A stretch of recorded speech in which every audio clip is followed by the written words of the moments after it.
Hey everyone, welcome to the Free Assange Vigil. This is week 76. 76 weeks in a row of us bringing you all of the latest news updates, and that's probably me. Dang it. Anywho, my name's Steve Boykin, and I am joined by my co-hosts Andrew Smith and Kendra Christian. Our guest today is the former UK ambassador to Syria, Peter Ford, whom we've spoken of in relation to the BBC4 smear series that they've put together on people who have talked honestly about what's going on in Syria. So I can't wait to get into that conversation. But first, let me run through the numbers real quick. Today marks 3,661 days of illegal and arbitrary detention for Julian Assange, 616 days since the WikiLeaks founder was trafficked from the Ecuadorian embassy after being sold to the United Kingdom for a $4.2 billion IMF loan.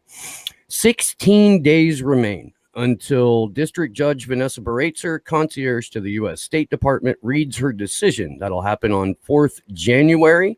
Action for Assange will be in Washington, D.C., holding events to mark that occasion. Thanks to the wonderful donors and the people who watch the vigil, we have hit our fundraising goal. You guys are incredible, and we can't thank you enough. 1,285 days of federal incarceration for whistleblower Reality Winner. On the plus side, today marks 272 days of freedom for Chelsea Manning, who is streaming regularly on Twitch. That's Twitch TV /XY Chelsea 87. And Jeremy Hammond has been in a halfway house for 32 days. We sincerely hope that Jeremy can achieve full freedom, or at least whatever measure of freedom the United States government is going to give him. A halfway house isn't it, but it's not prison. So we're certainly glad that he is out of prison. With that, I'll kick it over to my co-host. How you doing this morning, Kendra? I'm doing all right this morning, Steve. Really excited for our guest today. How are you, Andrew? Good. I'm actually just really excited, looking forward to January. We've gotten a lot of people involved, and hopefully we'll have a really good turnout outside the British Embassy on January 3rd. Mm-hmm. So, Peter, Vanessa Beeley is a friend of mine, and she told me that she's known you for a number of years, and that you refer to her as the Foreign Office brat, which just made my day. And she does watch the vigils. So if you'd like to call her the Foreign Office brat on the internet, that would be lovely. Say hi to her. Vanessa is wonderful. She is a true heroine. She's very effective and has incredible integrity. I think it's a testament to how effective she's been that the BBC are attacking her in that series that you mentioned earlier. It's a tribute. She should feel honored. You know what? She is kind of wearing it as a badge of honor, but at the same time, it's so malicious and so out of pocket what the BBC put together for that. I didn't watch, or rather listen to the entire series just because I don't go in for self-punishment that much anymore. Were you contacted by Chloe? Did she send you like a hostile email like she did Vanessa and Eva? Were you able to get any kind of response back from them? They've been extremely evasive with me and pushed me onto the official complaints department, which it turns out is outsourced to a company whose official name is Capita, but we know them as Crapita. with the entirely the result you might expect, that I haven't heard anything further. But I will not let my complaint drop. Can we talk a little bit about your time in Syria? What Syria looked like pre Western, I don't know, destruction, I guess, mayhem, carnage, chaos, greed, and you were ambassador until 2006. Am I correct on that? That's right. I was lucky enough to be there during what some called the Damascus Spring. This was when Bashar Assad was still basking in the approval of the Western powers. And in fact, just a month before I arrived in Damascus as ambassador, he had been having tea in Buckingham Palace, would you believe, with Her Majesty the Queen. This has now been glossed over, but this is the same Bashar al-Assad that we're now obliged to demonize.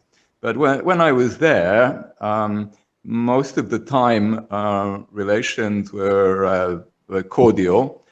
Things got worse over our invasion of Iraq and the blowback into Syria from that, and the fact that the US, if not the other Western powers, was determined to make sure that it was going to be Assad's head on the plate after Saddam's.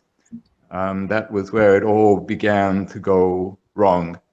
But I've been a regular visitor back to Damascus since I left in 2006. I only moved a few miles down the road to Jordan, where I worked for a UN refugee agency for 8 years. So could you talk a little bit about the impact of the WikiLeaks releases in Syrian society? Because there was a lot that had come out through Cablegate and other releases that showed, and specifically the Syrian files, that showed the level of US intelligence manipulation of social media platforms in Syria, and kind of trying to throw fuel and set a spark to the flames there. That's absolutely right. There's credible evidence that the US had a cell up there in northern Jordan near the Syrian border, from which they were more or less directing opposition across the border in southern Syria, where it all kicked off in 2011. And if it wasn't a pre-planned operation, it certainly looked like it. The early use of agent provocateur to fire into the crowd, this was what really kicked things off. And within days, the popular protests, the authentic popular protests had morphed into armed insurrection. It looked, and almost certainly was, pre-planned, and everything that's followed over the last 10 years. We're marking the 10th anniversary of the Arab Spring and the beginning of the Syrian conflict just about now. And it's not an anniversary anyone wants to celebrate.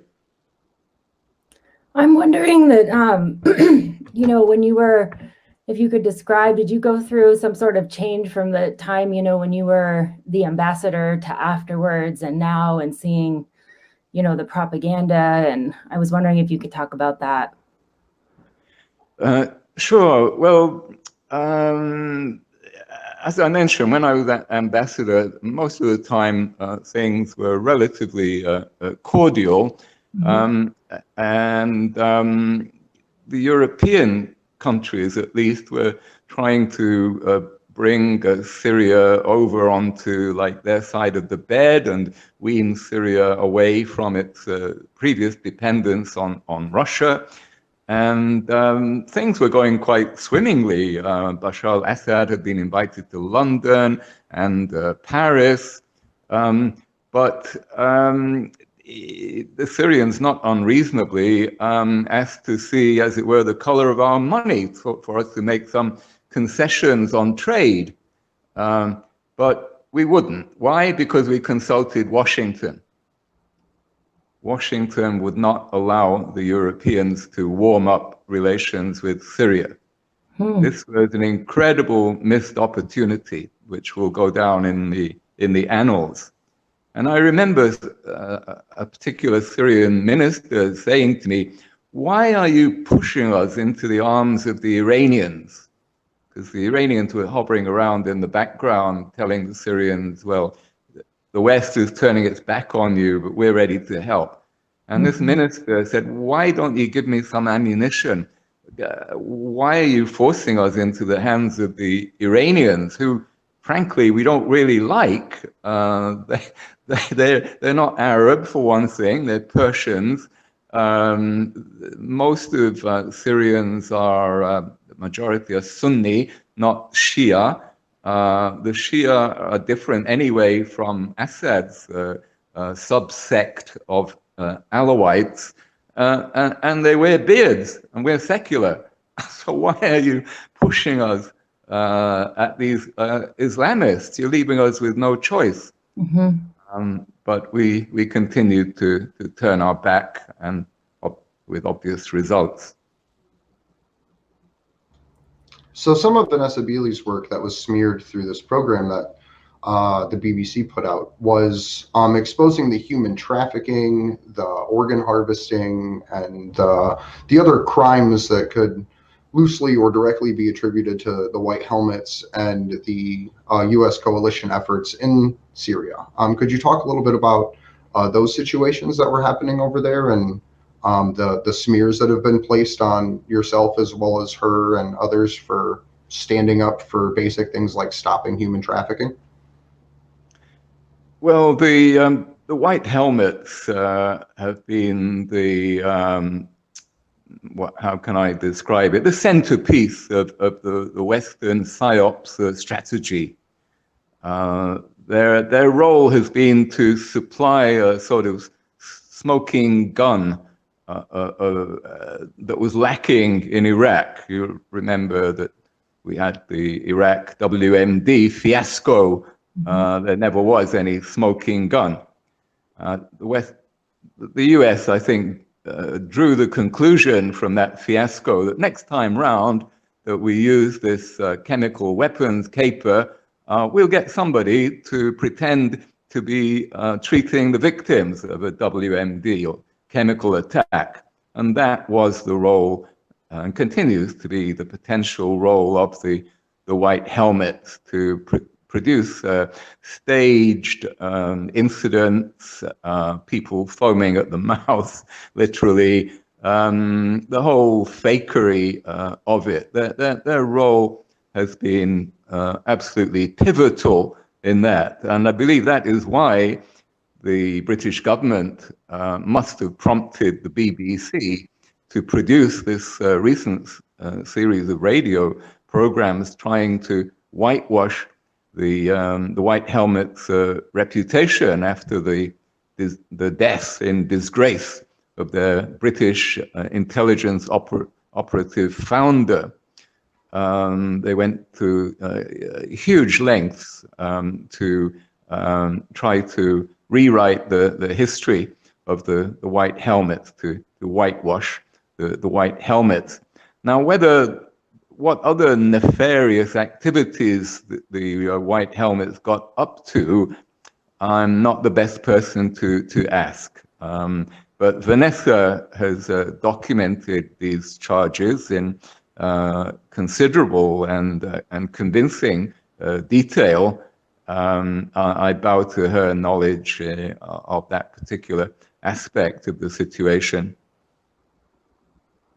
I'm wondering if you think that, you know, I mean, obviously what's happening to Julian Assange is, you know, important world round. And I'm just wondering if you see, you know, sort of the effect of how well they've been able to, you know, squash this. I think we are breaking through quite a bit now, but how much that you think that could have had to do with, you know, them like really just going after Vanessa Beeley, another honest journalist that we have out there. Yeah, it's all one ball of wax. It's striking how it's the same cast of characters, on both sides, with the case of Assange, anti-imperialism activism generally, and Syria in specifically. It also happens that on the other side, it's always the same characters, the establishment, more the liberal establishment, I have to say, with which I traditionally identified, but from which I'm increasingly disenchanted. The Guardian newspaper, New York Times, the whole liberal establishment, which has moved even further to the right than many who were on the right. This is the funny thing. They're imperialists by the back door, often under the humanitarian or human rights pretexts. But ultimately, it's bearing the white man's burden in dismal places like Syria, where the natives can't be left alone to run their own affairs. So I brought this up on the Vigil a few times before, but I want to get your opinion on it. John Pilger, legendary filmmaker and journalist, wrote about meeting Leni Riefenstahl in the 70s, who produced Hitler's propaganda films. And he asked her a series of questions about why the propaganda was effective and what made it work. And part of her answer was that it depended largely on the liberal intelligentsia class in Germany to make it effective, because it was the liberal intelligentsia that determined what questions were allowable and what questions were no longer permissible, and what questions in fact became a form of treason. And I really feel like there's a significant amount of overlap between that line of thinking and what we've been witnessing in the last 10 to 15 years, if not every single day in a post 9/11 society. I'm just wondering what your thoughts are on that sort of framing. Yeah, I take your point absolutely there. In the last 10 to 15 years, I think there's been a massive shift to the right. The whole political center of gravity has shifted. You might attribute it in part to the collapse of communism, the dissolution of the Soviet Union, also perhaps the impact of the internet and social media working its way through. Whatever the reason, it's very noticeable that the whole terms of political debate have shifted rightwards. And you see this in the contrast, for example, between the way Julian has been treated and how the people, the whistleblowers and the publishers at the time of the Pentagon Papers were treated. The two situations are very close parallels. We're talking about caches of secret documents being brought to public attention. We're talking about potential breaches of national security, and yet the treatment of the whistleblowers could hardly be different. it shows the distance traveled. Admittedly, not in just 15 years, it's been a longer time span. But I think the parallels are there, and something deeply troubling has happened between the time of Pentagon Papers, when newspapers like The Guardian published, as they did the WikiLeaks, even just since the time of the WikiLeaks dump, first big dumping, even just in the last 10 years, you see the change of scenery, if not the guard. I'm not incredibly familiar with your like story arc, but I do know that recently you've become much more active in the Assange community writ large. Can you talk about that for a little bit? Like, what made you decide to come on board? What made you decide to lend your voice and considerable experience to the Assange movement? Yeah. Well, I have been sympathetic, privately sympathetic from the get-go. I thought Julian was Man of the Year back when, and I've been indignant about his treatment for a long time. I did speak about a year ago at a public event in London on his behalf, but it's true, I haven't been hyperactive, because I've been hyperactive on other things, mainly campaigning about Syria. But just recently, I've been drawn in, partly simply through the influence of friends, but also a growing sense of burning injustice as the court case makes its way through the British courts. It's dawned on me the enormity of the horror that we as a society are carrying through on Julian, and I just want to help in a small way. I feel duty bound. We're at a fairly critical point. I mean, every moment in this political persecution of a journalist and publisher has been critical, but we're hitting kind of an apex now with the decision in the broad daylight kidnapping and extraordinary rendition of Julian Assange on January 4th. From way back here in California, just watching through a screen, it looks like there's been an increase in public support in the UK.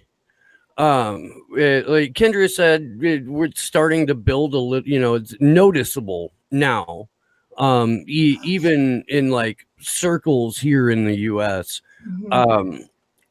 But the one thing that we've always stressed is that this is a post-partisan issue. There's no team here other than we're on the side of the proliferation of accurate information.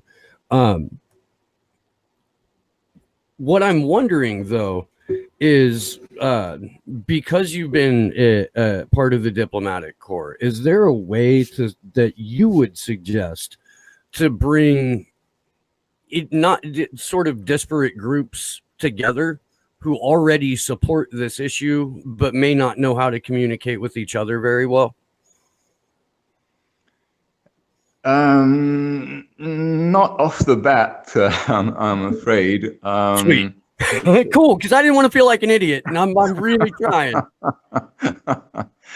Give me a moment, and I'll think of a strategy, though. At least now we have the tools, though. I mean, this year we've all discovered video conferencing and Zoom, etc. So we're beginning to acquire the tools, and doesn't that frighten the establishment, by the way? I mean, I'm not going to say thanks to COVID, but it's noticeable that this last year we've seen how powerful social media can be. While at the same time, the pandemic has distracted from other important issues. Who knows how it will play out in the long term, but I'm also an activist on the anti-lockdown front. And the overlap, oh, fantastic. Yes, we're all on the same page there. You have to tread carefully in this territory. You can lose friends quite easily. But I do notice an overlap. It's generally the same personnel who campaign for Julian and who are interested in Syria and who campaign over the overreaction to the corona. What links these three causes? Well, one simply is having an inquiring mind and not being conformist. So simple as that, I think. And it's noticeable how on the other side, it's the same crew. It's the same crew every time, the conformists, the establishment, the people who want to preach to us. And in a way, I sense that maybe support for Julian in Britain anyway has increased partly because of some rubbing off of the activism and the street marches that we've had. There have been quite a few Assange posters being carried during our anti-COVID marches, and I've been in quite a few. I'm missing one today, but anyway, I'm doing my bit here and now. I at least for me, from my perspective, this relates to the end of the foreword to Cypherpunks, where Julian wrote, our task is to secure self-determination where we can, to hold back the coming dystopia where we cannot, and if all else fails, to accelerate its self-destruction. And there's significant overlap, as you said, between the people who are pushing back against lockdowns, the people who would like to see the Syrian people achieve self-determination, the people who would like to see, you know, people in general achieve self-determination and agency.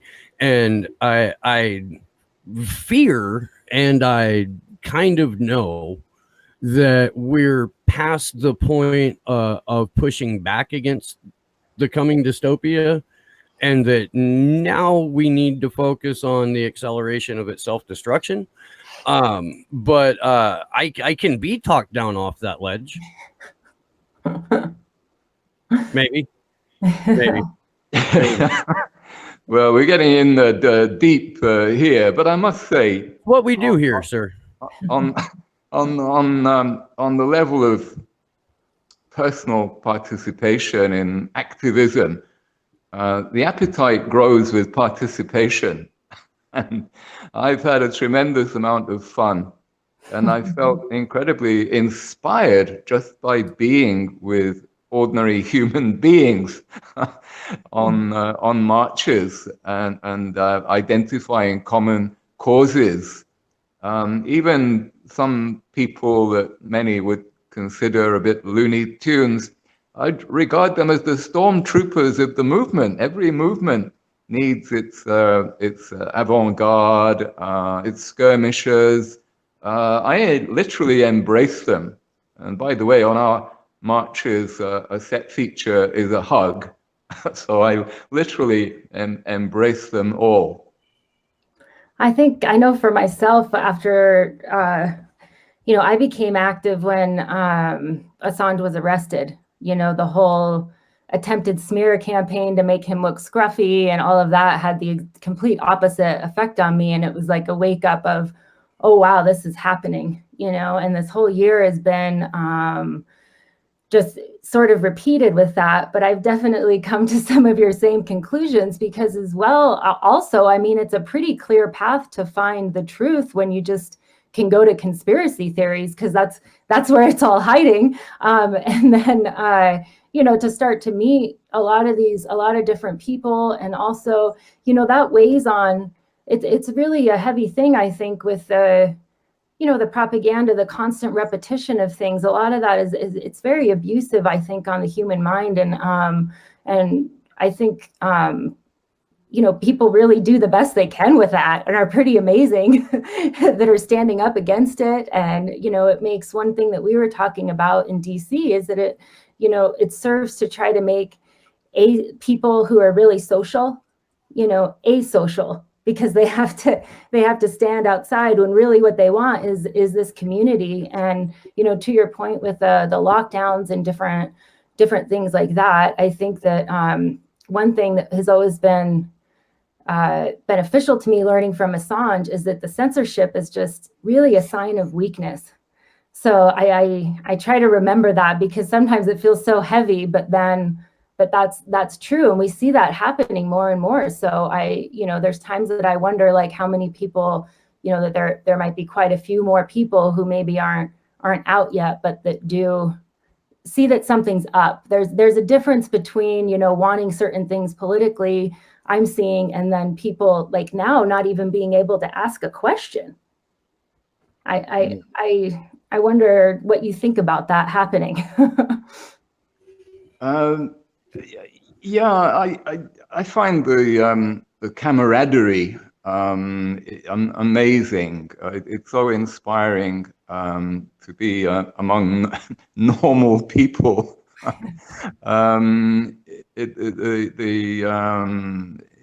The sense of common purpose. Even when you know that you're a very broad front and people come at this from different angles, and you wouldn't always in normal circumstances agree with them, but we're united in 2 or 3 common causes. We think our differences, we're very tolerant of each other. On marches in which I've participated here in the UK, we've had white nationalists alongside black activists, for example. It's been actually quite touching. It gets you in the heart to see people collaborating on a very important and deep, sacred cause of freedom. And freedom ultimately is what it's about, and not being dictated to what to wear, what to think. I couldn't agree with that more. I couldn't. I think what the powers that be, however you want to describe these cretins, I usually go with demons, but you know, we'll walk around that for the moment. I think one of the things they fear the most is exactly what you just described, like a black activist standing next to a white nationalist united for a common cause. And I think that if we can legitimately present that unification, that there is a significant opportunity to work outside and around the propaganda that we're under. And I think it's necessary for all activists, regardless of what it is you are activated over, to immediately reach out to people you wouldn't ordinarily talk to make yourself uncomfortable. Because I personally believe that real, significant, enduring, lasting change never comes from a place of comfort. I don't see it possible. So it's incumbent, in my opinion, that activists move as far outside of their comfort bubble as humanly possible. And I was wondering if that is a decent approach, if not necessarily a sane one. Yeah, I think so. What strikes me is that left and right are meaningless terms now today. There's no more left and right. There's them and us, or up and down.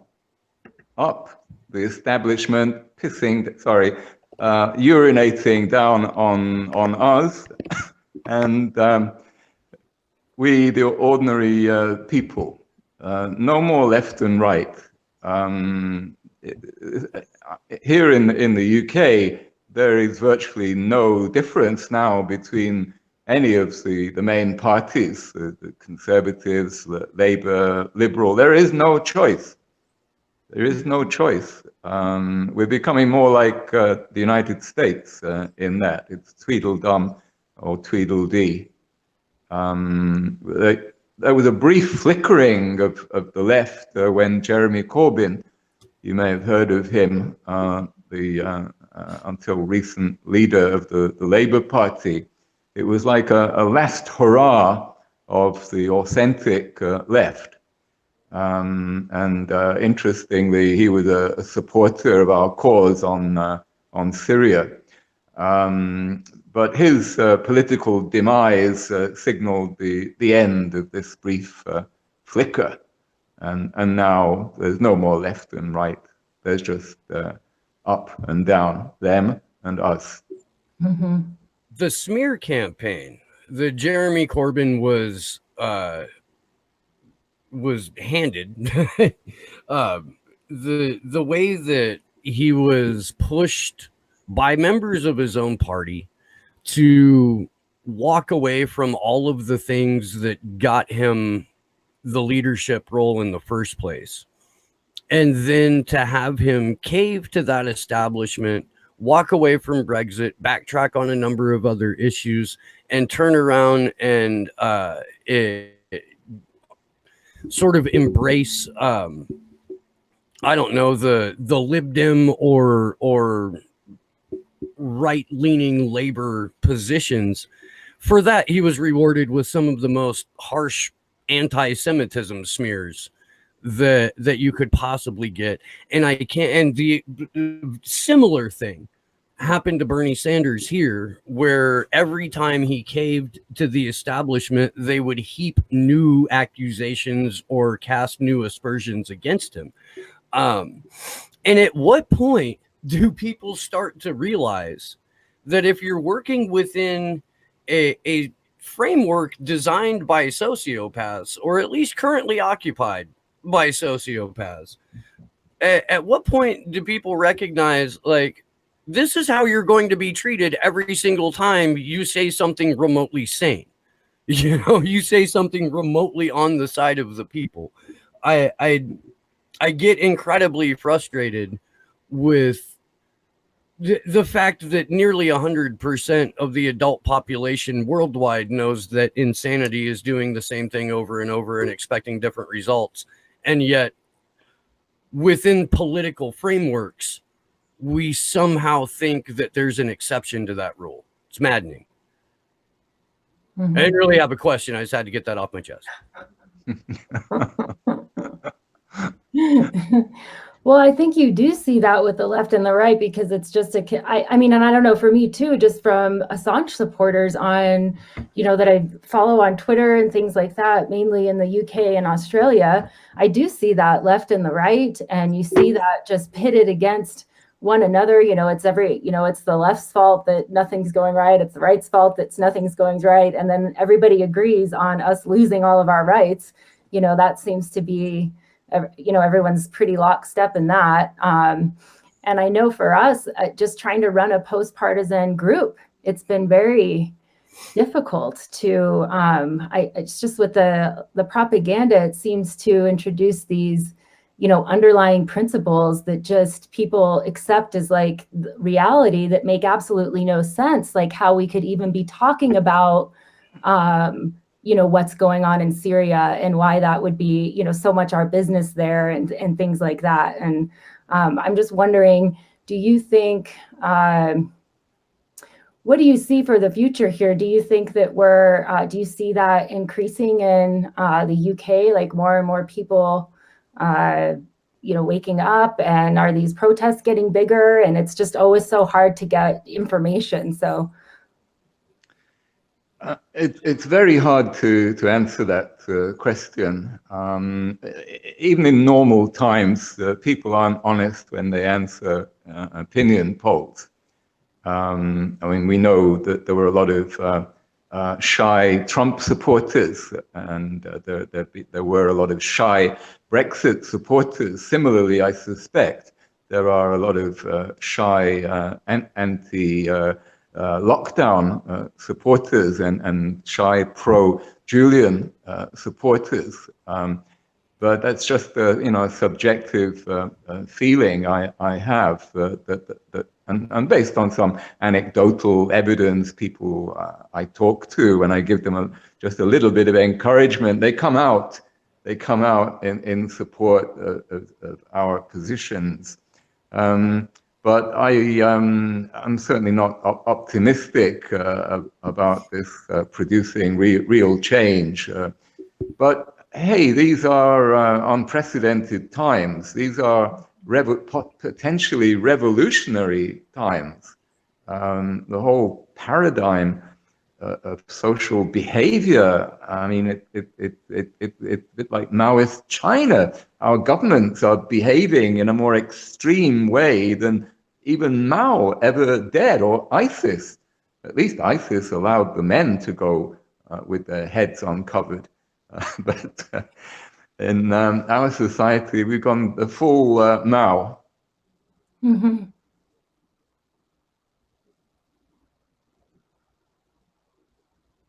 That's a kind of a scary way to describe it, almost, that you look at these populations of supposedly totalitarian nations, which a lot of them are, and a lot of them are absolutely horrible.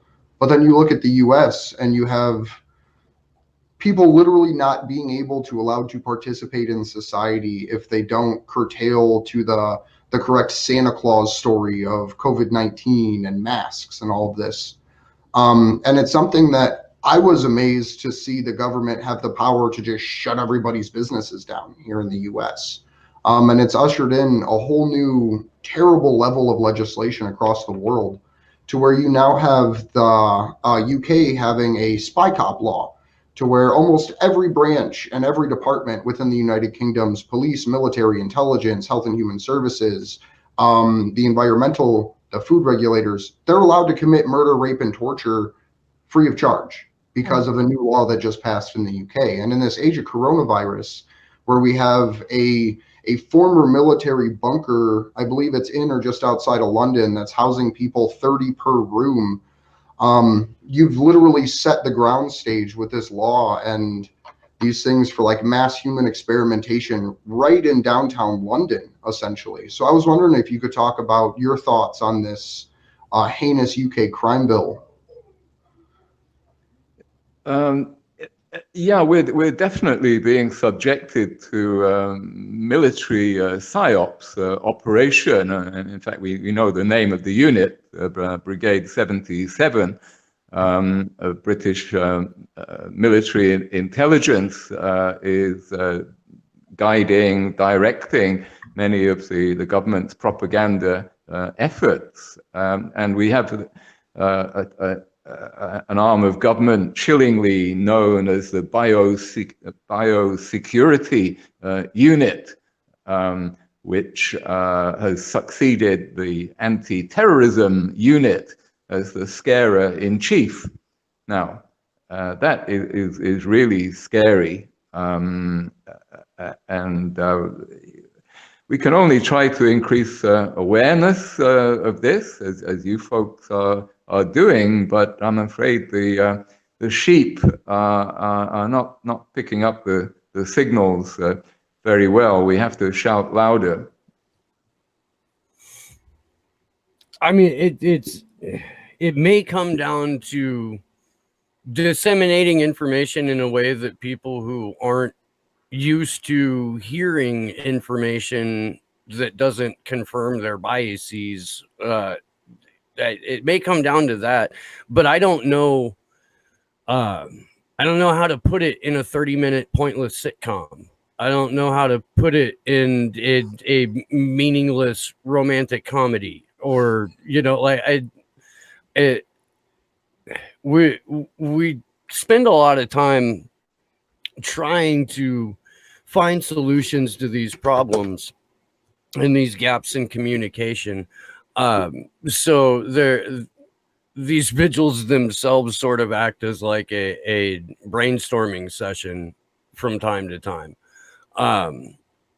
It strikes me that the best way to reach people is in person to person communication, and part of this lockdown strategy that we're all under is to separate us and to make us to remove the physical space element from society. It's not necessarily as easy to communicate vital information across the Zoom meeting. We also don't recommend Zoom. I mean, you're just letting however many corporations and governments into your computer when you do that. Is why we're using this particular platform, because it doesn't do that. But I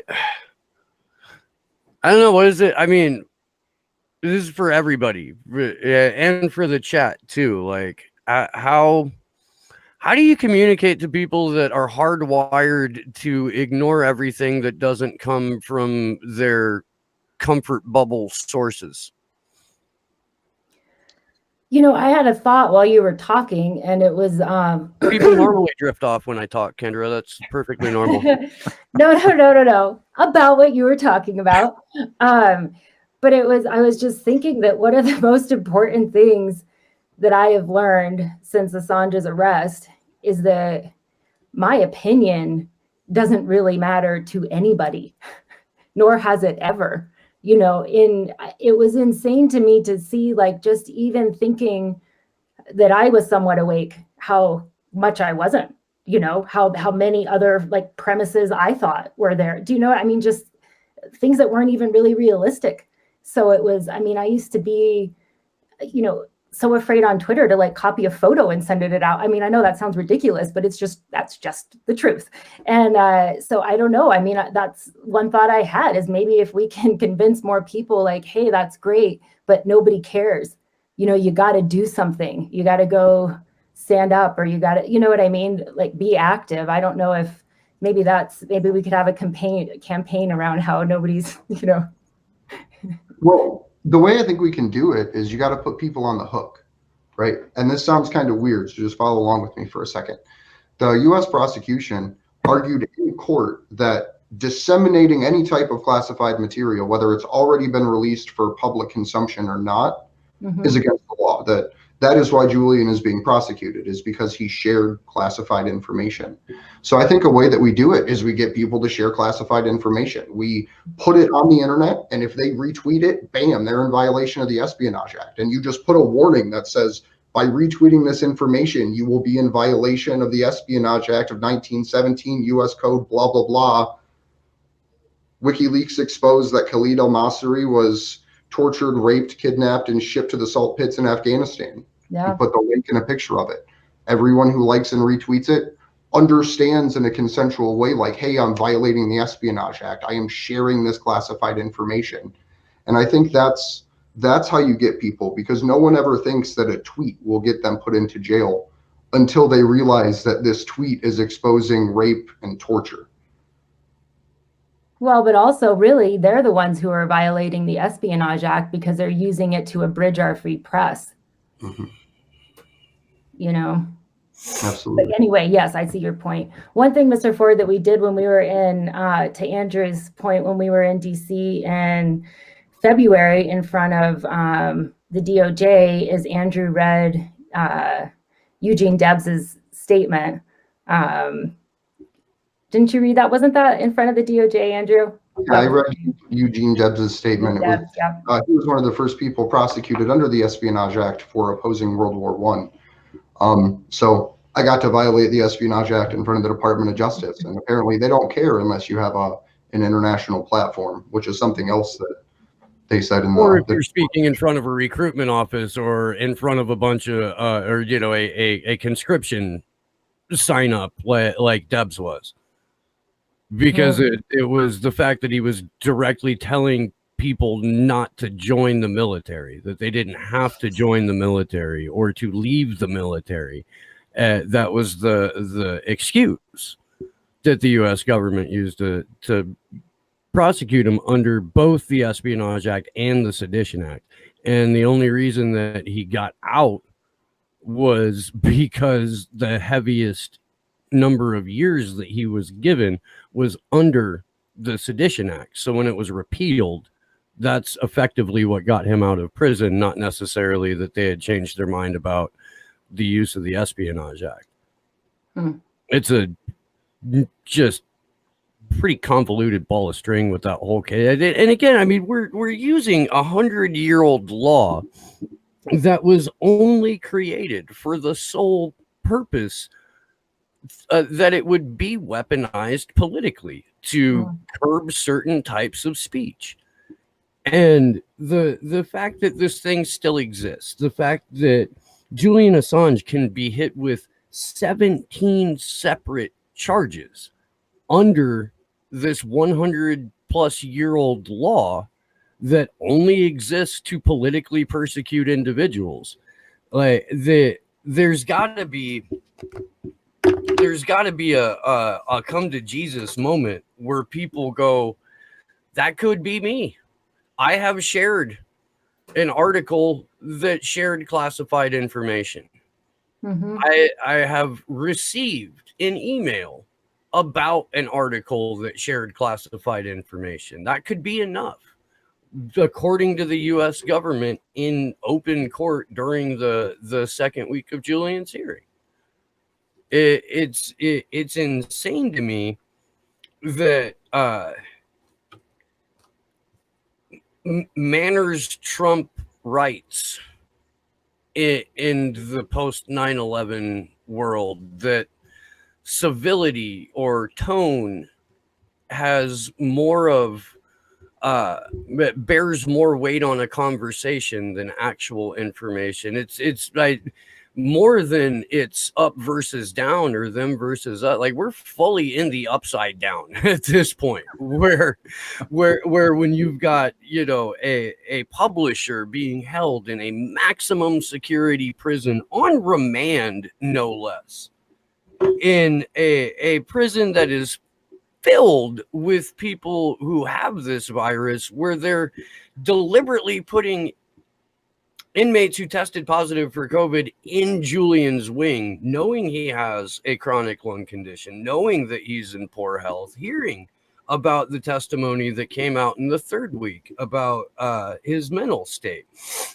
Like, if that's not a government weaponizing a virus, weaponizing information, and weaponizing their own justice system against an individual for political purposes, I don't know what the fuck is.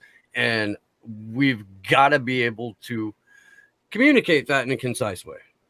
Like, remove my rambling and make it sound pretty. But no, you're absolutely justified.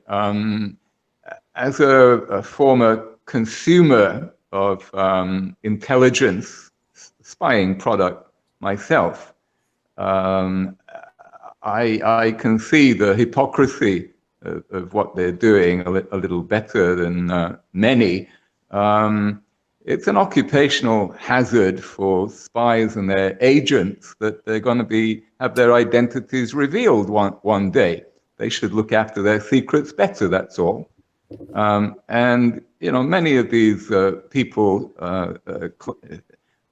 whom have been claimed to be put in danger, and I think I'm right in saying that absolutely no proof has been provided that any of them have actually suffered in any way. It's such transparent bad faith, and a former insider like myself can see that very clearly. It's very specious. This protecting sources nonsense is just that, nonsense, a pretext. a smoke screen. But it's a kind of religious area. National security can never be properly examined because it's like examining religious dogma. It's taken on trust, and it needs, frankly, more people like me to speak up.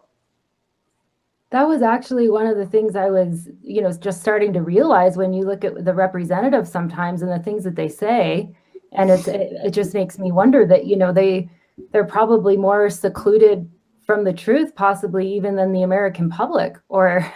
And I'm just that's interesting to hear you say that, because I mean, so much is relied upon, from our intelligence agencies, and it's been interesting to wake up to realize that's all the wars we've been lied into, and I mean everything like that it just sort of originates there, and we have really as a public no control over that. We don't elect any of those people. We don't we elect our representatives, but I know in the US, I mean, I can just say that, like, even this opportunity to have this conversation with you means so much, because there are so few people, leaders out there who we need. I'm no expert, but I know what free press is. I understand the principle, and it's definitely grateful. And I do wish that more, I hope that courage just continues to be more contagious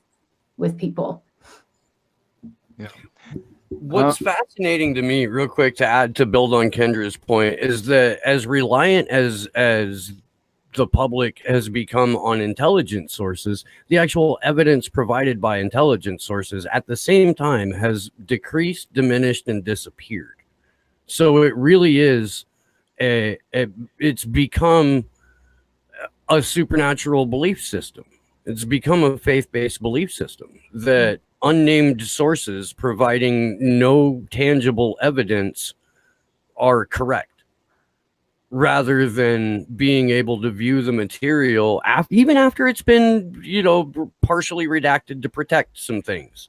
Like we have to go through a freedom of information request process. Yeah. We've got to go through litigation. We've got to pony up hundreds of thousands of dollars, or in Stefania Maruzzi's case, euros. By the way, Stefania Maruzzi has a GoFundMe up. She's trying to get her. No, she made her goal. Oh, she did? Excellent. Okay. Yeah. I told you I woke up like hella late this morning and I barely made it. No, she did it like super fast, and she sent a thing out because she's awesome. Please stop. I made my goal. I'll let you know if I need more. And that's why it's just, I really, under the worst circumstances possible, have met some of the most amazing people in the world. Let me let you into a sort of state secret here. And bear in mind that I used to receive a lot of secret material when I was in Syria. And 90%, I would say a good 90% of the material is useless, or worse than useless, very often misleading, and designed to mislead by the providers of the intelligence. And I never felt better informed than after I left my ambassadorship and joined the UN down the road in Jordan, where I only received open source material. And I honestly felt better informed about what was going on in the Middle East on the basis of that material than ever I did sitting in my ambassador's chair with my privileged intelligence dossier. Because so much intelligence is from flawed, tainted sources. A lot of it comes from other intelligence services who are always trying to manipulate you, or they're from paid sources who are telling you what you want to hear, or they're from malcontents who just want you to stick it to their enemy. It's no wonder that over 90% of human intelligence is pretty useless, and often worse than useless, as we saw in the case of Iraq with the misleading HUMINT about WMD. And when you have aerial surveillance, that even then interpretation of the data is extremely flawed. The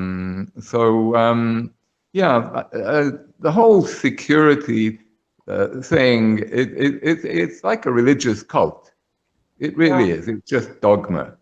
And when you can see through it, the scales fall from your eyes.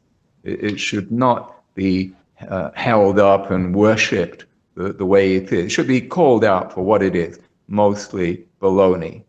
Mm-hmm. So in the book, The World According to U.S. Empire, it's about Cablegate and the disclosures thereof.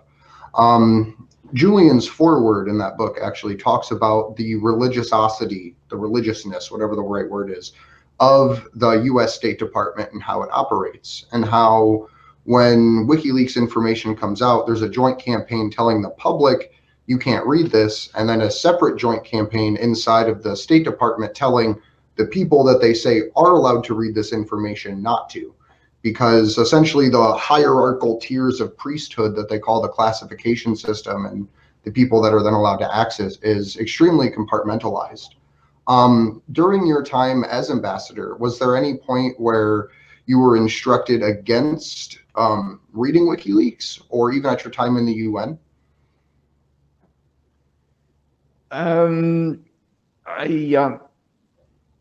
I'm not sure I've understood the question. I'm sorry. Could you repeat that? Was there ever a point in time during your stay as ambassador for the UK and Syria that you had received any direction to ignore or just disregard information released by WikiLeaks? No, I don't think so. I often received instructions to make representations to the Syrian government about, for example, infiltration of jihadi elements from Syria into Iraq, where they were joining the insurgents there to make trouble for the occupying forces. And I would faithfully carry out my instructions. I would make those representations, but then I would send back a signal explaining why the Syrians might want to do that, given that Washington was advertising that they were next for the chop.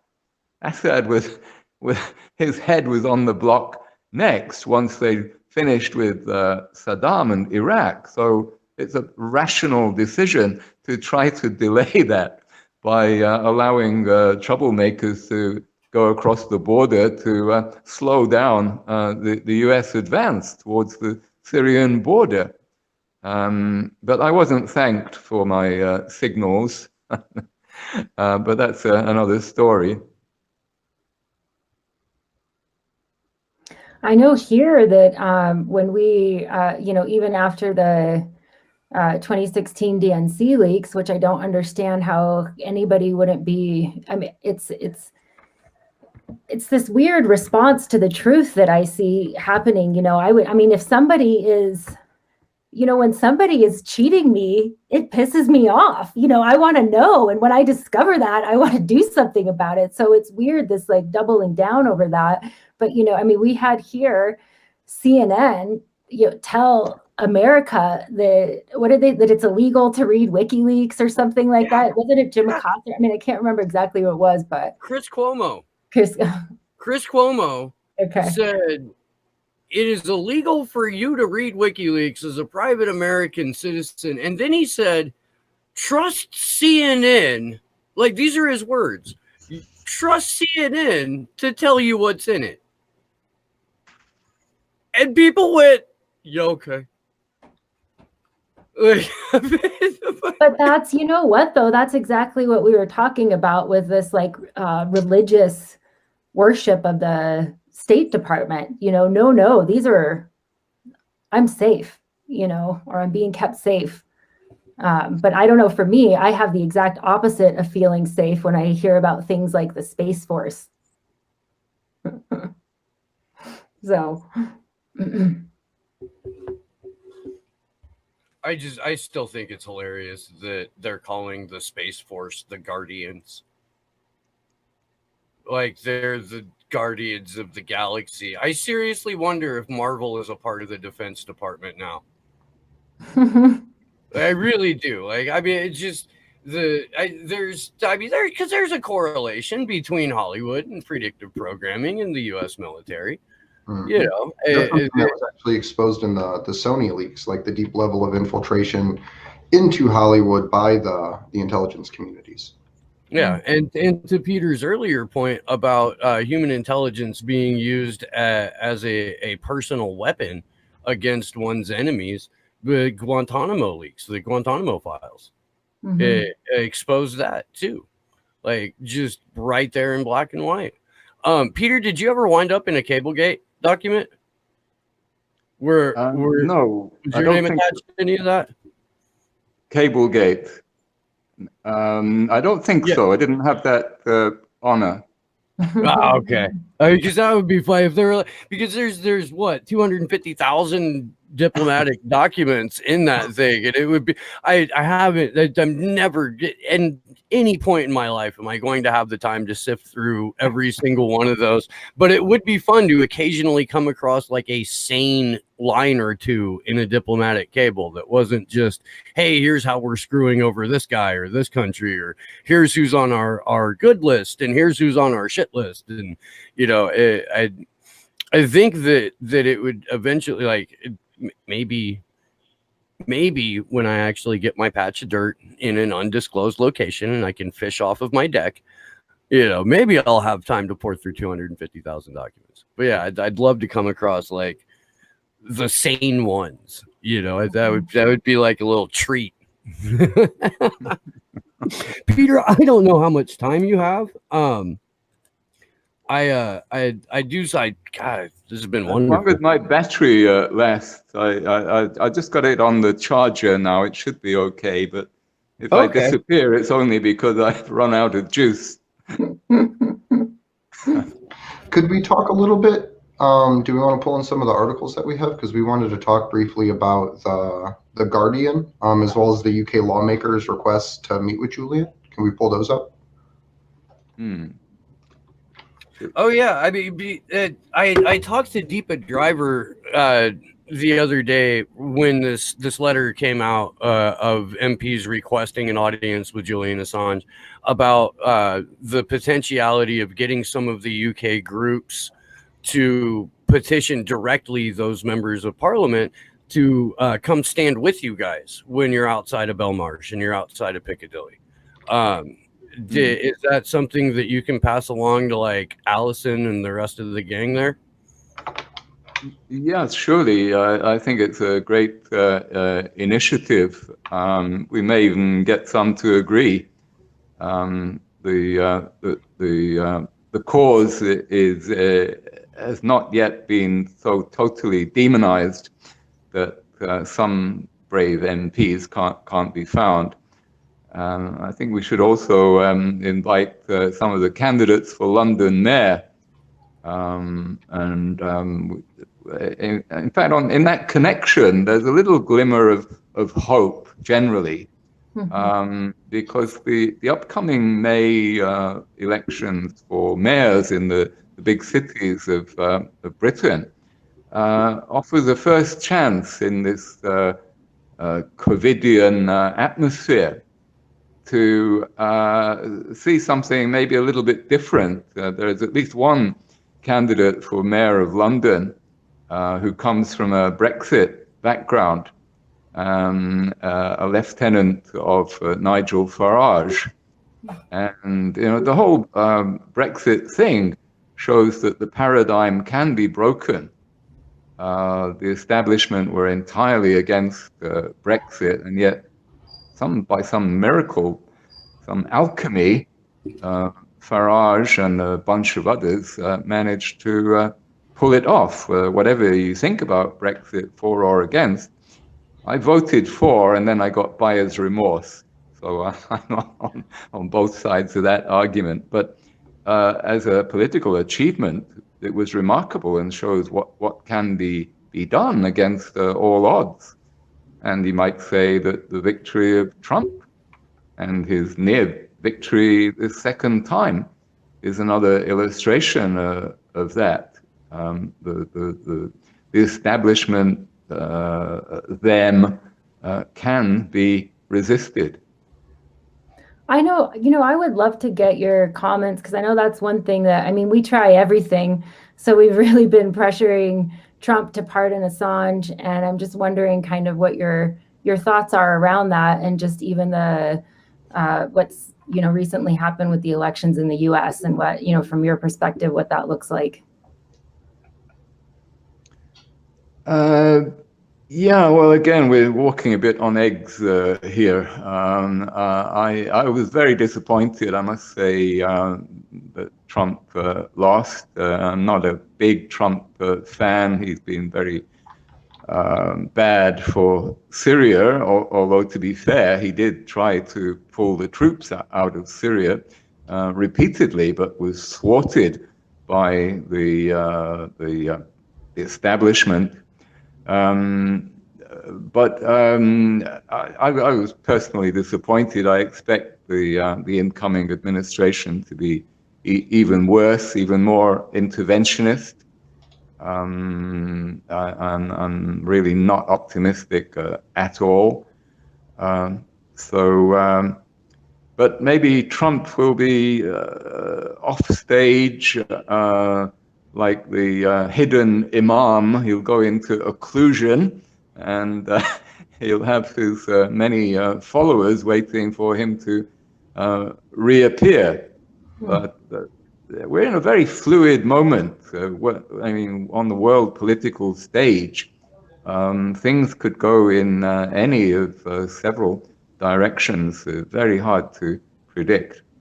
Do you think that if Trump doesn't pardon Assange, that he's really even worth much to anybody? I mean, in that sense, like, because then with our free press gone, I really don't. What are we supposed to do then? Yeah. I mean, conversations like this. Yeah, I must admit, I'm not sure I understand the legalities of pardon here. As a layman, I don't really see how you can be pardoned for an alleged crime on which you haven't even been put on trial. How can there be a pardon before there's an offense? Well, it's maybe under U.S. law there can. It's a preemptive pardon. Yeah. So what it does is it pardons you ahead of facing any charges that you may have to stand in court for. So it essentially effectively cancels out your prosecution. They can still put you through the process, although most times they don't, because that preemptive pardon is sitting there for you. So it's a way of like chucking the consequences before you actually have to deal with the ones that come from prosecution. Doesn't do anything about the fact that you've been held as a political prisoner for 661 days. Doesn't do anything about the 3,661 days of illegal and arbitrary detention. There's no further recompense that comes from that. But you also don't spend 175 years in a supermax for publishing accurate information. What would be better, in my opinion, is to rescind charges, or in addition to a preemptive and enduring pardon, to rescind charges, drop charges, and close forever any active investigations into Julian Assange and WikiLeaks. But that's essentially what the preemptive pardon does, and that's what we've been pushing for. Yeah, I imagine that Trump will be looking at it from the angle of what will be the most awkward legacy I can leave on Assange for my successor, and I'm not sure how that plays out. Would it be more awkward? the rumor is that he may run in 2024, or someone close to him may run in 2024, and it would be significantly beneficial to whatever he wants his legacy to be if in fact there are plans for another presidential run to pardon Julian Assange, to pardon Edward Snowden, to change Chelsea Manning's commutation into a full pardon. However, the Trump administration does not have a fantastic record with whistleblowers. They've in fact prosecuted more whistleblowers in 4 years than Obama did in 8, which is horrifying. So, how much that actually has to do with President Trump and how much it has to do with the people that he brought into his cabinet, his administration, and his sphere of influence, I don't know. I can't speak to that. But it would be a significant boon to his legacy and or future career for him to do this. It's just Tucker Carlson's never going to have me on to say that because a long-haired freaking quasi-hippie with a beard. My secret weapon is being Tucker had me on once and gave me a much more courteous treatment than the BBC ever did. Wow. When was that? Oh, about 3 years ago when Syria was really hot. Mm-hmm. And they had difficulty finding talking heads. My phone was ringing off the hook at that time. Yeah. Oh, I bet. This is right after I discovered gas attack, then, huh? Yeah, I quickly discovered that the only time you could ever really say what you thought was on live TV. If it was recorded, forget about it. It had to be live. Well, and now we're seeing even live feeds get cut. Haven't there been a few different instances of that? I mean, it's like I can't think of the specific off the top of my head, but I know. So there was a newly elected Congress critter named Jamal Bowman who was being interviewed on MSNBC, and he started telling a little bit too much truth about Rahm Emanuel, and they cut his live feed. After being asked about Rahm Emanuel. Huh? They asked him a question about Rahm Emanuel. He started to answer it, and they just cut him. Wrong answer. That's literally what it was. We have another example. Rand Paul said Erica Caramello Barr's name on the floor of the Senate, unrelated to the hearings on the Ukraine, but just as an investigative matter. And he was removed from that meeting in the Senate. He went on C-SPAN and read the same statement. YouTube removed a sitting congressperson's fucking part of C-SPAN because it violated YouTube's terms of service. And then it's to the point that a lot of content creators won't even talk about Erica Caramello Barr, because if you say his real name, which I don't even know at this point, like Eric Caramello, something like that's not, but that's good because now this video won't get yanked. Yeah. But anyways, so they'll censor the hell out of whatever the fuck they feel like at this point, even if it's coming out of the Senate. Like to the point that you look at Donald Trump's Twitter feed and every fucking post has he might be lying, go look at CNN, go look at AP. Like, it's just gross. Twitter flat out said they're going to remove any post that they deem to be harmful to the COVID narrative. Not harmful content, but harmful to the narrative. Like, they're not. The entire Predator class has, in the last couple of months, shown their entire ass to the world. Like there's some sort of collective sociopath OnlyFans, and we can all see it now. And it's up to us to decide whether or not that's someone's whole ass or if that's a fantastic looking robe. That was a reference to the Emperor Wears No Clothes if you're not paying attention.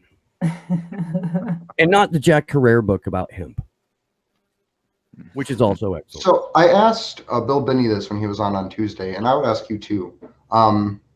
What would you say to any like would-be whistleblowers, like people that have access to information that isn't generally known or disclosed to the public, that's thinking about coming forward because they're having a principled crisis about it? What would you say to those people that might be watching?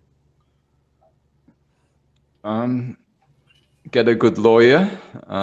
Look before you leap. Have a word with me first. Summon up your courage.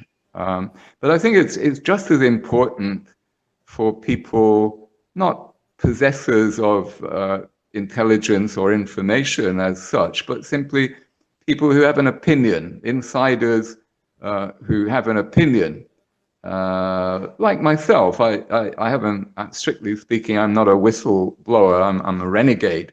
I'm off the reservation in expressing opinions based on expert knowledge.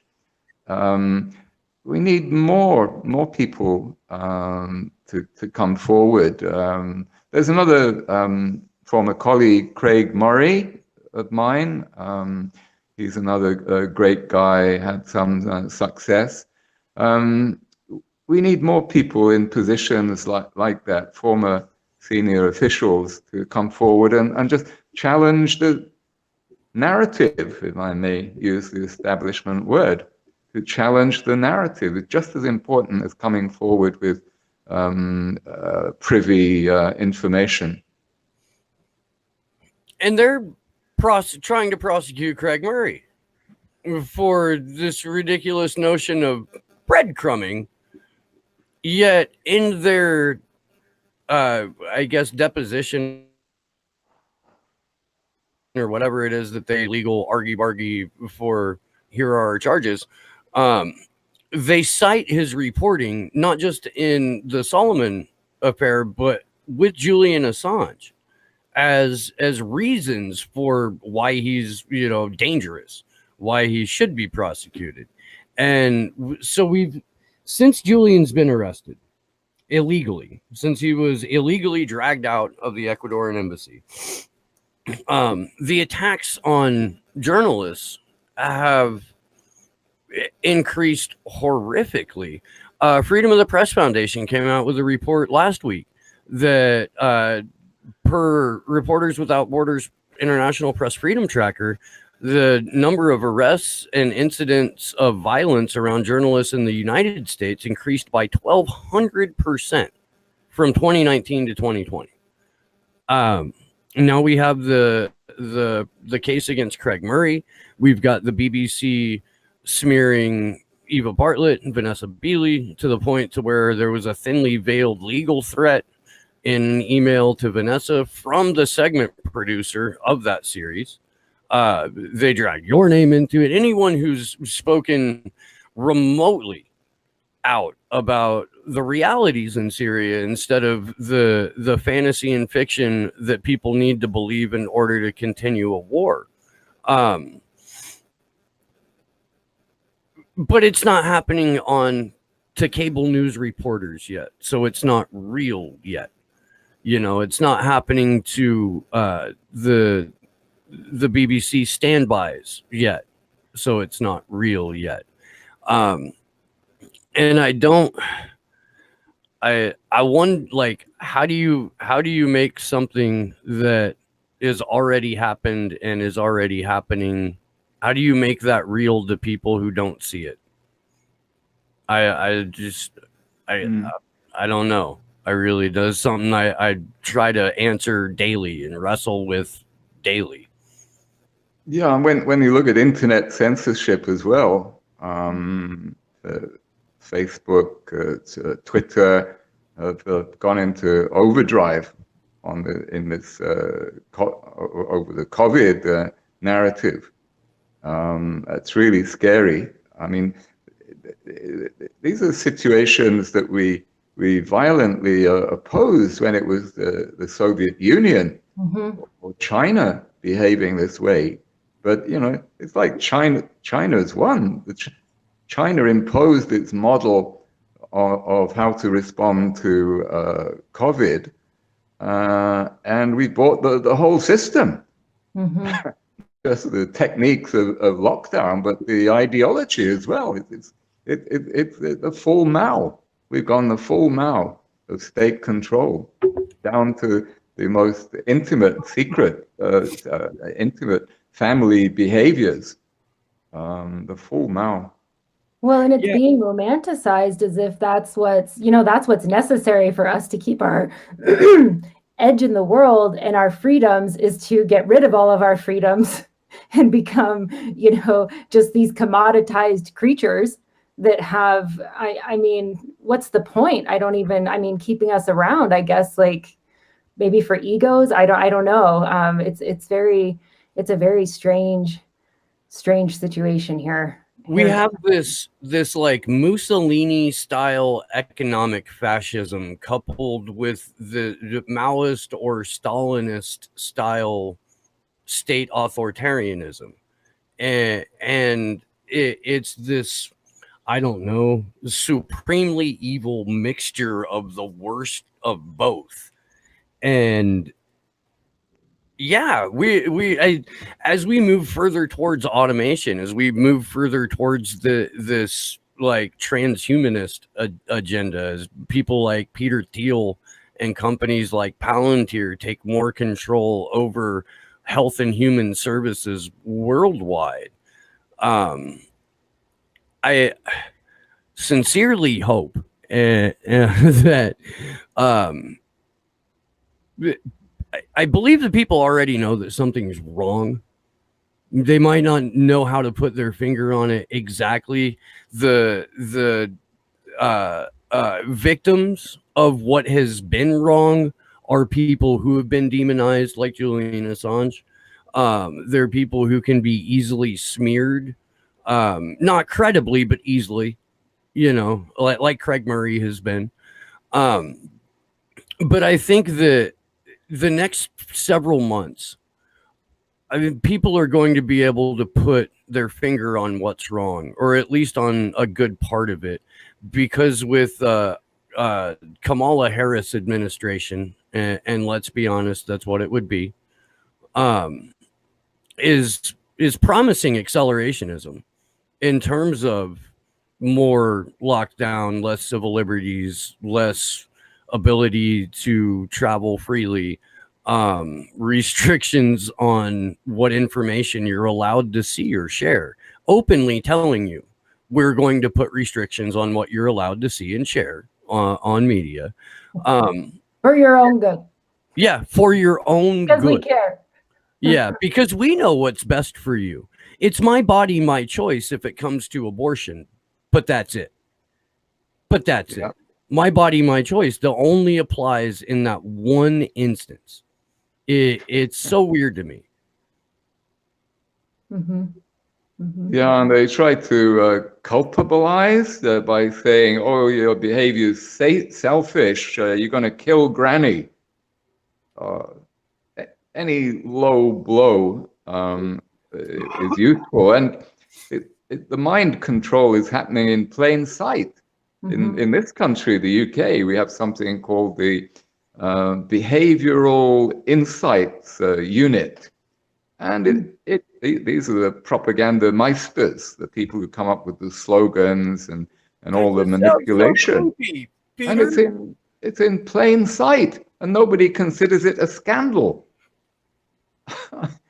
Well, apparently you can pass things like the Spy Cops bill, or like, has ACTA 2 gone forward yet?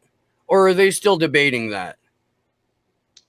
We're going to have, I know that's an EU bill and it's not a UK bill now because the UK has pulled out, but I didn't know if you knew anything. I'm going to be talking to I'm unsighted on that Netherlands tomorrow about it. Yeah. But I mean, you can pass things like, we reauthorize the freaking Patriot Act every 90 days in this country.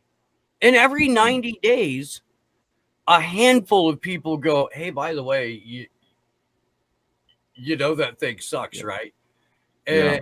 And the Democratic leadership and the Republican leadership, not necessarily the rank and file, but the leadership, are all 100% on board and continuing to support and continuing to make sure the existence of these overly draconian, monstrous invasions of privacy, basic human rights, basic civil liberties.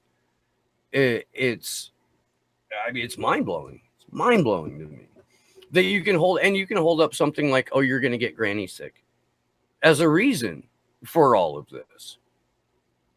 Yeah.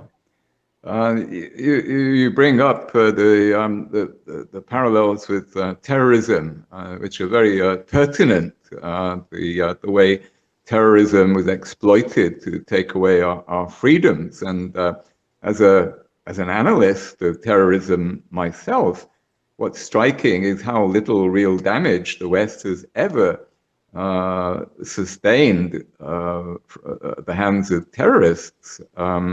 It is so totally out of proportion to the reactions, the way we've waded into other countries far away from us, nominally to quell a bunch of terrorists. And yet we've been ready to work hand in glove with many of those same terrorists when it suited us for to overthrow Assad. We want to deploy the U.S. Air Force as the air wing of Al Qaeda to protect them up there in northern Syria. ISIS never represented a serious, any kind of existential threat to the West. They didn't even claim to. They just beheaded a few Westerners. They said some provocative things. Some of their individual followers carried out barbaric actions that just damaged relatively few people in the West. ISIS represented a danger literally 1,000 times greater to the people and the governments of Iraq and Syria than ever they did to the West. And this was ISIS in their domestic propaganda. ISIS were very clear that they do what it says on the tin. They are the Islamic State of Sham, that means Syria, and Iraq. That was their agenda, not to attack the West. That was incidental. And yet we were told that they were a fundamental threat to our entire way of life. Yeah. And nobody really actually bothered to ask anyone from the organization about it. They would find these like cutouts and put them on camera, and that would complete the spin. That would complete the propaganda cycle, and that was it. Like it's so, and that's why having reporters on the ground in these places is so critical. Having reporters who come from the West, who are on the ground in these places, who are there independently, is critical, because the West is hardwired not to listen to brown voices. We should be. We should be listening, but we're hardwired not to. So as a critical part of the pathway to hearing those voices, we need liaisons, as it were, and that's why Eva's work is so fundamentally important, why Vanessa's is a handful of other people that do decent work out of there, and now we've got Richie Medhurst, who's half English, half Syrian, who grew up in the diplomatic corps, who can speak to both sides of the issue and disseminate the information fairly well that way too. It's a cartoon. We live in a cartoon. One of the fascinating things to me still is that, when all of this kind of happened. I mean, I was in my early 20s, and I just, it's baffling to me how, as a college student and at the time, how, with adults, that just even a war on terror is accepted. I mean, what is that? What does that mean? It's just it's an acceptance of a absolute absurdity. We're getting the evildoers. Yeah, it's crazy to me. And that's why I do think, I mean, with the WikiLeaks releases, that was so important, because those came at a time, when something like that had been, pulled over on a whole, maybe not a whole population, but a lot of people. And I don't know. I was wondering too, if you think, because I know we were talking about the AI and how big tech and everything, the censorship. I know that was one of the things that Julian Assange was really talking about before his internet was cut out. And I wonder, because I quite frankly have not been as involved with trying to learn what's going on all around me as I have been, recently, even in the past few years. And I wonder, do you feel, even, just from your point of view, that's all just has definitely increased, kind of in a correlation with what's happened with WikiLeaks and Assange? And I'm wondering if you think that's true or not, or what you think about that. Yeah, I think you could make out an argument that the case of Julian point and WikiLeaks, it kind of brings the threads together. There is this the terrorism issue, the control of information issue, the rightward drift of society, and the fact that Julian's cause has been taken up by the same people who march against the extremes, restrict COVID, anti-COVID restrictions. As you were speaking, it struck me how close the parallels are between this pretext of terrorism and this pretext of COVID. In the case of terrorism, you stand a 99.999% chance of surviving it. With COVID, I think it's 99.997% of surviving it. Doesn't that tell us everything we need to know, really, about what's going on across the whole spectrum of state control, establishment control? It's all one ball of wax. Well, I mean, clearly we have to entirely reorganize society and education and travel and work and the future over something with a 0.4% kill rate for the people who catch it. I mean, because otherwise we might realize that we're being victimized by a totalitarian state. Yeah. Our engineer, our tech ninja, Sleepy Josh, has to get out of here in about 10 minutes. So we're gonna go ahead and wind down. I did just get a message from Beely Peter, and she says that she thinks you're amazing and you're an inspiration. So we were all wanting to see you blush on camera anyway. You may now pick on her. Encomium at the beginning, where I was saying how great Vanessa is. She's really our prophetess. Every movement needs prophets and prophetesses. Here in England, we have Piers Corbyn is one of our leaders on the COVID thing. And he even looks like an Old Testament prophet. Even his props, his dress. I mean, these symbols are really powerful, and they're a major plus to a movement. Every movement needs its prophets and prophetesses, and its symbols. I mean, look at greenery with the teenage prophetess, Greta. And we have to work on these symbols, build them up more, take advantage of them.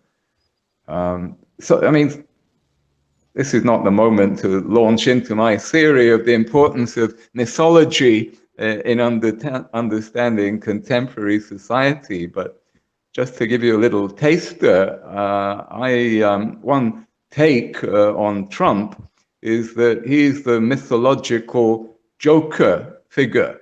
I'm not the first person to point this out. Like He's the Joker, the Lord of Misrule, who turns everything on its head, sort of Pied Piper. And when you look at it through that optic, it explains quite a lot. I have been told by somebody who has been very wise and a wonderful person in my life many times that I am missing out by not, knowing more about mythology. And just even from talking to this individual, one of the things that came into my mind is that even when you see all of the, people love the Marvel comics, they love these, these things like that. And I've always thought that's kind of people like sort of crying out for what they were missing, the bigger, meatier version. Well, just Google Loki, Loki, the Norse god of misrule, the Joker deity, and it will ring a lot of bells. I'm smiling because I've got a friend who goes by the name Benjamin Balderson, who is a walking encyclopedia of Norse mythology, and I have been inadvertently educated over the last several years, and now have like a couple of massive tomes on it that I've waded partially into. Before we start to get the stink eye from Josh, we're gonna go ahead and start to wrap up. I almost feel like it's cutting it short, but we actually went our regular amount of time. This has been a fantastic conversation, Peter. You are welcome back anytime. And I have another show called Slow News Day that I would very much like to have you on in the next like month or so, depending on your schedule. But let people know what's going on with the Assange movement. Let them know where they can find you guys at your events, and just thank you so much. I really do appreciate the time that you've chosen to spend with us. I've really enjoyed being on the show. It's a pleasure to participate in a bit of intelligent conversation. I really enjoyed it. Thanks a lot. Thank you. Thank you. Well, I'll start. I'll just say thank you, everybody. Thank you to Steve and Andrew and Josh and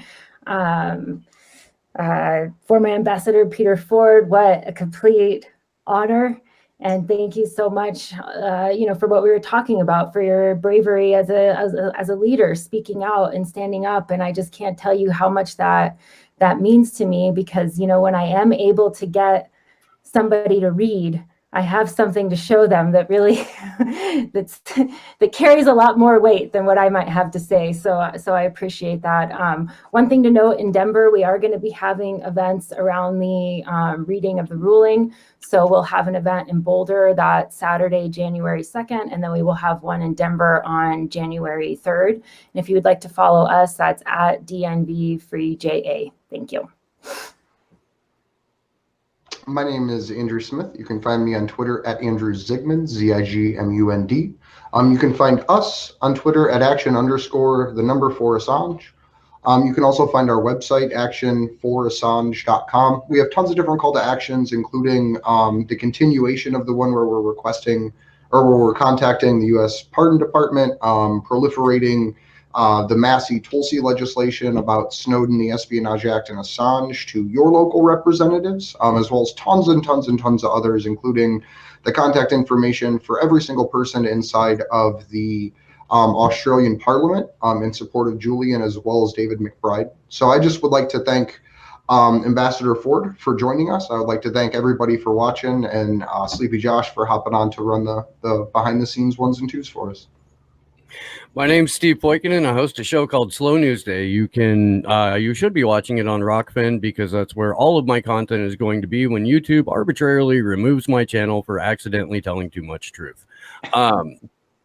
So please sign up and get your free account there. I do leave content up for free for at least a day or two, usually longer, because I suck at promoting and making money off of this. So normally I don't set it to premium until the next time I do a show. Please join me tomorrow. Original anonymous collective hacktivist, your Mark Lubers, will be joining me. That is going to be wild. So be there for that. My good friend Marcus Cage will be my afternoon guest at 3 p.m. Pacific, 6 p.m. Eastern. The Sunday morning show is 10 a.m. Pacific, 1 p.m. Eastern. I've got some really good stuff coming up, and I'm not even going to tell you guys about it yet. I'm not, but it's freaking awesome. To everyone in the chat, to everyone watching, we love you guys. Thank you so much. Thank you especially to all of the people that donated to the GoFundMe, helped us hit our fundraising goal. We did that earlier than we expected, and it's all because of you. You guys are tremendous, and thank you again so much. Thank you to my co-host, to former Ambassador Ford. This has been wonderful, sir. Thank you. I really do appreciate it. Sleepy Josh on the ones and twos, and we will see you Tuesday. Good luck to us all.